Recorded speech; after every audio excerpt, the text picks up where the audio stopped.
आपण पाहत आहात EDTV, बातमी अशी जिच्यावर तुम्ही ठेवणार विश्वास। नमस्कार, मी दिलीप पोहनरकर EDTV न्यूज या ऑनलाईन न्यूज पोर्टलमध्ये आपलं सर्वांचं स्वागत करतो। जालना जिल्ह्याचे पोलीस अधीक्षक अजय कुमार बन्सल यांनी आज पहिल्यांदाच कठोर आणि ठणकावणारी भाषा वापरली आहे।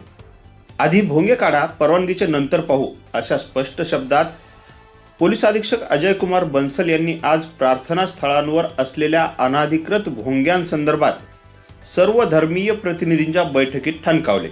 त्यांच्या या ठणकावण्याला उपविभागीय पोलीस अधिकारी अनंत कुलकर्णी यांनी देखील दुजोरा दिला।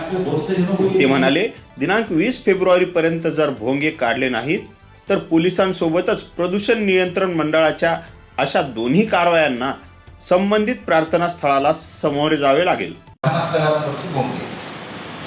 मंदिर असेल, मस्जिद असेल, चर्च असेल, गुरुद्वारा असेल, विहार असेल, कुठल्याही प्रकारचं हे पूर्णपणे विदाऊट परमिशन कुठलाही चालणार नाही। म्हणजे यामध्ये एकही विना परवानगी असता कामा नये, हा एक सगळ्यात महत्त्वाचा मुद्दा आहे। दुसरा मुद्दा आहे, ज्या वेळेला लिमिटेशन आपण देतो, ज्या वेळेला परवानगी मागणार किंवा आम्ही देणार, त्याबद्दल माननीय पोलीस अधीक्षक साहेब बोलणार आहे, ते डिटेल मार्गदर्शन करतीलच। परंतु मग त्याची जी नॉर्म्स आहेत, जी बंधन आहेत, कायद्याने घालून दिलेले निकष आहेत, ते आपल्याला पालन करणं खूप गरजेचं आहे। आपण बोलत की बॉम्बे पोलीस ॲक्टप्रमाणे आपल्याला परवानगी देता येईल। आपण सगळ्याच कार्यक्रमामध्ये ध्वनिवर्धकाची परवानगी देणे हे पोलीस स्टेशन स्तरावरचं मुख्य काम आहे। आपण वेगवेगळ्या वेळेला वेगवेगळ्या प्रसंगाला ध्वनिक्षेपकाची परवानगी निश्चितच देतो, परंतु परमिशन देणं हा नंतरचा मुद्दा आहे। परंतु सर्वात पहिला आणि महत्त्वाचा मुद्दा जर आहे की तो आपल्याला विना परवानगी असलेली ध्वनिवर्धक काढून टाकणं हा आहे। एकदा आपण जे की प्रचलित कायद्याचे विरोधी आहे किंवा कायद्याला मान्य नसणारे कृत्य आहे ते जर करत असू तर ते बंद करणं हे पहिल्यांदा आपलं कर्तव्य आहे। ते आपण बंद करू आणि बंद केल्यानंतर मग पुढे त्यातून काय उपाययोजना करायची, जसे तुमच्या सूचना आहेत, जसं आता रमजानबद्दल बोलला जातो, तर त्या सूचना आहेत, त्या सूचनांमधून मग आपल्याला काय कायद्याने आपण दिलेल्या चौकटीतच कसा मार्ग काढता येईल त्या दृष्टीने आपण प्रयत्न करू शकतो। तर माझं सगळ्यांना आव्हान आहे की सर्वप्रथम आपण टाईमलाईन ठरवून दिले ते 5-6 दिवसाची पुढची, की त्या दरम्यान आपण सर्व आपल्याकडची जे अनधिकृत ध्वनिवर्धक यंत्रणा आहेत सगळ्याच धार्मिक स्थळांवरच्या आणि सार्वजनिक स्थळावरच्या, याच्यात फक्त धार्मिक असेल तर सार्वजनिक स्थळ पण आहे, तर धार्मिक आणि सार्वजनिक स्थळांवरचे सगळे जे हे आहे ध्वनिवर्धक यंत्रणा आहे त्या सर्वप्रथम आपण काढून टाकूयात आणि त्याकरता आपण टाईमलाईन ठरवूयात। टाईमलाईन आपणच सांगा, आज साधारणपणे 12 तारीख आहे, मला वाटतं 12 आणि 6 मी 6 दिवस म्हटलं होतं, तर 12 आणि 6 18 आपण फार अजून 2 दिवस जास्त 20 तारखेपर्यंत ह्या सगळ्या यंत्रणा काढून टाकल्या पाहिजेत। हाच यातला सगळ्यात महत्त्वाचा मुद्दा आहे। वेळोवेळी आम्ही परवानगीमध्ये देत असतो आपल्याला, तर साधारणपणे industrial area, commercial area, residential zone आणि सायलेन्स झोन असे केलेले आहेत। तर आपण सगळ्यात करता जो येतो एरिया हा आपण एक साधारणपणे रेसिडेन्शियल झोन, निवासी क्षेत्र म्हणून जर म्हटलं तर निवासी क्षेत्रच येतो। आपण सगळेजण निवासी क्षेत्रात राहतो। इंडस्ट्रियल एरिया वेगळा आहे आपला, आपण राहतो, आपली मुख्य सगळ्यांची धार्मिक स्थळं आहेत, मंदिरं असतील, मस्जिद असतील, ह्या सगळ्या निवासी क्षेत्रामध्ये येतात। आणि निवासी क्षेत्रामध्ये डे आणि नाईट टाईम, रात्रीची आणि दिवसाची वेळ 55 आणि 45 डेसिबलची आहे। तर ही 55 आणि 45 डेसिबलची मर्यादा आपल्याला पाळणं गरजेचं आहे। आणि या कायद्यामध्ये 2000च्या नियमामध्ये असं स्पष्टपणे म्हटलेलं आहे की तुमचा दिवस काय आणि रात्र काय। तर सकाळी 6 पासून रात्रीच्या 10 पर्यंत हा दिवसाचा वेळ आहे आणि रात्रीच्या 10 पासून सकाळी 6 पर्यंत हा रात्रीचा वेळ कायद्यामध्ये नमूद केलेला आहे। त्यामुळं ही मर्यादा जी आहे 55 डेसिबलची ही सकाळी 6 वाजल्यापासून ते रात्रीच्या 10 पर्यंत आहे। ते आपल्याकडच्या 99% यामध्ये प्रकरणांमध्ये परवानगी घेतलेली नाही, त्यामुळे ते काढून टाकणं ॲट वन्स ही आपली प्राथमिक जबाबदारी आहे। त्यानंतर मग ज्या प्रचलित अधिनियम आहे, मुंबई पोलीस अधिनियम, ज्याद्वारे पोलिसांना अधिकार मिळालेला आहे, अशा यंत्रणांमध्ये आपण त्याचा निश्चितच विचार करू। त्याबद्दल माननीय पोलीस अधीक्षक साहेब बोलतील। ध्वनी नियंत्रण नसला पाहिजे, अगोदर ते उतारल्यानंतर परवानगी मागा, नंतर मागा। आता तुम्ही मागा, विदिन 48 तास ती प्रोसेस केली आहे, दिली जाईल की नाही दिली जाईल ते रूल्सवर डिपेंड करतो, ठीक आहे।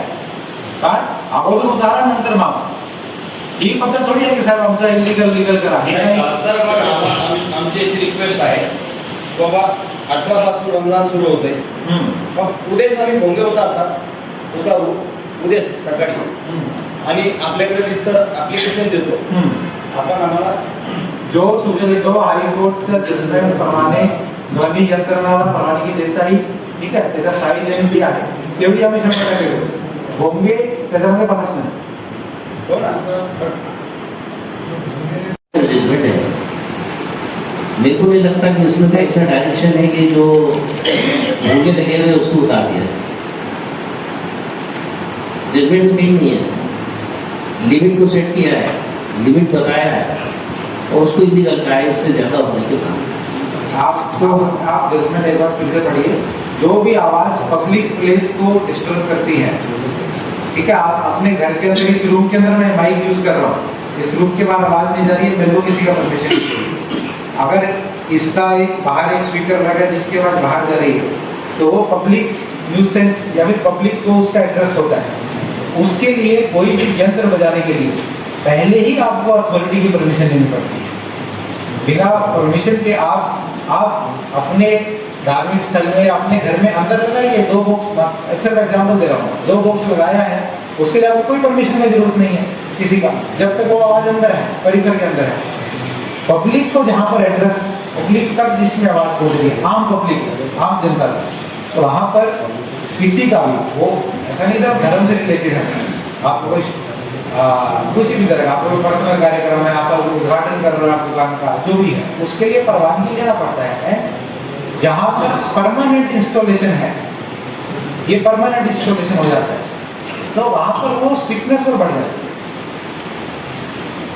ठीक है सर, पता हम तो बार आपसे रिक्वेस्ट कर रहे हैं कि अच्छा ये कोई बेकायदेशीर नहीं है कि भोगे लगे हुए हैं और हम आपको उसको रेगुलाइज करने के लिए एप्लीकेशन कर रहे हैं, ये आप कर सकते सर. लेकिन आप ये बोल रहे हैं कि जजमेंट ऐसा है कि भोगे पहले निकाल दो और उसके बाद एप्लीकेशन करो, फिर हम उसकी परमिशन देंगे. वो हमारी रिक्वेस्ट है सर आपसे कि आप भोगे रहने दीजिए ना, ठीक है, हम निकाले होता है, हम मना थोड़ी कर रहे हैं, प्रशासन से आगे तो कोई जाने वाला नहीं है. अच्छा ये कोई सिर्फ हमारे धर्म के लिए नहीं है, ये सब समाज के लिए, ये मंदिर है, चर्च है, मस्जिद है, दरगाह है, सबके लिए. तो हमारा ये हम चाह रहे हैं कि कोई सोल्यूशन उसमें निकाले. जैसा हम सामने रमजान, हम आपके वो ऑल आउट ऑपरेशन का पूरे जानलेवा से उसका स्वागत कर रहे हैं. देखिए इसमें आपको आगे बढ़ेंगे, इसमें बोलते हैं first instance question the offender, उसको आप ताकीद दीजिए. दूसरे में 136 महाराष्ट्र पुलिस एक्ट के अनुसार उनके ऊपर फाइन लगा सकते हैं और जिसको ट्रस्टी और मैनेजर से उस संस्था के रिकवर किया जाएगा. तीसरे में 70 कलम महाराष्ट्र पुलिस एक्ट में FIR दाखिल हो सकती है. Seize the loudspeaker seize हो सकता है, लाउड स्पीकर एम्पलीफायर जो भी है, एंड उस संस्था का या उस जगह का लाइसेंस भी cancellation structural permission of the concern structural और लाइसेंस कैंसिल हो सकता है. बट ये सब भी कब है, जब परमिशन लिया हुआ वो यंत्र होगा. अगर परमिशन लिया है उसके बाद अगर डेसिबल से ज्यादा हो रहा है, जो आप डेसिबल का प्रश्न पूछ रहे थे, तो बोलते हैं पहले परमिशन लो, उसके बाद अगर डेसिबल हो रहा है तो 3 स्टेप के अंदर कार्रवाई करो. तो इसलिए आप एक बार जजमेंट आप बोल रहे हैं तो एक बार पढ़ लीजिए, भेजता हूँ. आपको चाहिए तो हम भेज देंगे आपको. आजकल इंग्लिश में हम मराठी में कन्वर्ट करके भेज देंगे, चैट GPT से, तो कोई भी कर सकता है आजकल. भैया सर जजमेंट सबको